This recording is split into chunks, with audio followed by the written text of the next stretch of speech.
To help us unpack President Cyril Ramaphosa's address as well as the Day of Reconciliation in South Africa is Advocate Sipho Mantula, researcher and human rights lawyer on cultural, religious and language-related issues. We also welcome Richard Maketlo, Sarag Development Agency from the Northern Cape province. A very good afternoon to you both, and thank you so much for your time. In the main, of course, the President really reflected on reconciliation not being a denial of the past, but a choice, he says, made by the oppressed to build a future instead of seeking vengeance. Advocate Mantula, maybe let me start with you. I mean, it does come at a time many continue to raise an important question in the sense of, was reconciliation incomplete? You know, because material redress, when you look at inequality in this country, was postponed in favor of political stability. How do we frame this year's address by President Ramaphosa in light, of course, of the current state of affairs in the country? Thank you, Unati, and a good afternoon to your viewers and to my fellow panelists. Unati, a very important question you are raising, but I look at the script that 2024 is the same script that the president is still lamenting on, Unati, but there is no tangibles. You have raised an important issue: poverty, unemployment, inequality. These are the persisting challenges that faces the GNU South Africa after 2024. But when you look at the gesture also, for me, the missing part is that the 3 decades of 1995, contextualizing this to the young person, contextualizing with the theme, when you say you want to reaffirm reconciliation to the future generations, Unatu, what do you mean? Is it symbolic gestures and dancing and singing when there's no social justice, no inclusion, no socio-economic transformation? You have corruption that persists from political to private and international. You have lack of justice for past, present, and future. You know, for me, Unat, when I look at the posture that reconciliation, it also touches on the truth. It touches on the Truth and Reconciliation Commission outputs. What did it give to the ordinary South African 31 years later? The fuel racial tension, I think the part you played earlier, Unati, it was important that it was demystifying this disinformation that we have seen by the group of Afrikaners when they went to the US. I think that was important diplomatic posture. More so you had diplomatic guests for our National Commemoration Day. So it was important for us to come out clear on these issues, Unati, but I think we are still not doing good if one has to look at the barometer, if one has to look at how far have we gone. Was there truth-seeking? Was there justice indeed? Why are we still struggling with some pockets of racial tensions in all levels of the state? Yeah. Why corruption is still persisting, Unati? I think for me, those are the key issues that came, but I think there is a lot that President raised in terms of the national dialogue. Like I said to you, is it the same script of Western Cape in 2024? Or is it just the drafters of the speech are still not coming out clear about what are the outputs and the tangibles 12 months later? Mr. Maketlo, perhaps you will carry on from where Advocate Mantula, expanded on. What does reconciliation mean, for a generation born after apartheid, but still really living with its consequences? I mean, yes, there have been many, many gains and advantages and successes, but when you consider just the deep historical context, that we have, particularly when we look at reconciliation, yet so many young people hear calls to move on. What are we asking them to move on from? Is it a question of moving on from history or accountability? From a youth lens, what is your take? Onate, good afternoon, and good afternoon to your viewers, as my fellow panelists, Advocate Mantula. Today, we're celebrating reconciliation. President have highlighted a number of issues, but your question, as you are saying, what does it mean for a young person? What does reconciliation mean? And when I'm sitting and I look back, and I want to bring it home, sitting here in a place called Douglas, and when you look at where Douglas is positioned, it's positioned in the old Griqualand West area. And it takes you back to the annexure of the Griqualand West. But the question now is, reconciliation is a journey, not a destination. And for South Africa, or its youth, it's to have an understanding of the past, embracing the present, and shaping a future where equality, justice,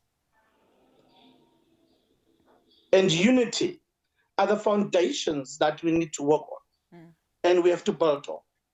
And Advocate had already touched based on the Truth and Reconciliation Commission, which was a pivotal moment, but there's still work to be done. And what is the impact on the youth? Understanding of history means that learning about the past will help youth to appreciate the struggles and sacrifices made for freedom. Breaking the stereotypes, interacting with people from different backgrounds foster empathy and breaks down the barriers. We are currently facing a situation that today Professor Boshoff was there, and Advocate, I'm not far from Orania. I'm 170 plus kilometers from Orania. The question is, do they celebrate the day to day as a reconciliation?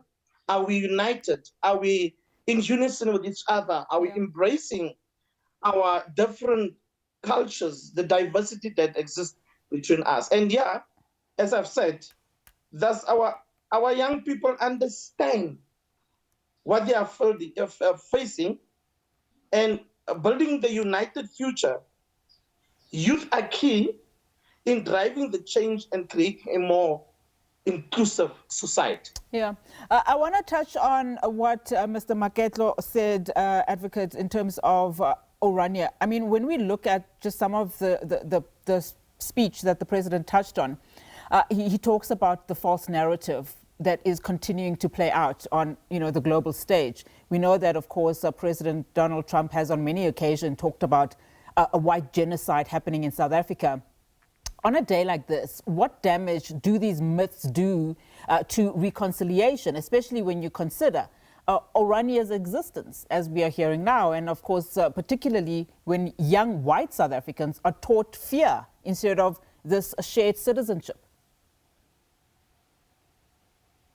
But I think there is a myth that we are missing here, that we are concerned about minority rights, which include culture, religion, and language. And I think that was the emphasis of the speech today. But I thought we have done a little in terms of investing in cultural relations and unity of those who have been suppressed and oppressed for many years. President, yes, highlighted some massacres, and others. You needed to move a script a bit to say post-94 now, what are the other challenges that the Black communities have faced, and as well as those who are, what Sobuko will have said, the human race have been facing. What also Biko will have said, that we cannot be the spectators in this journey of national unity, but how do we heal? Because for me, Unati, the issue of having, Volksstaat, having what people will call their own small places where they are secluded, is part of maintaining apartheid ethos, the use of the flag of apartheid that we've been lamenting for the past 30 years. So for me, is that we have not invested even on the Chapter 9 institution. President spoke less about what then is the role of participatory active democracy in this country. President lacked to get into what are the dynamics and the mechanics of this national convention that led to the dialogue. Where are we, Unati, like I said? What then is the role of the academia? What then is the role of the media to hold the state accountable? And for me, that's where you find that the pockets of racism and disinformation is what thrives even during apartheid. You'll never forget the 1982 information scandal that was used by the apartheid regime. So it's very important for us when we have to now contextualize 30 years of the day that we say we have to merge it now.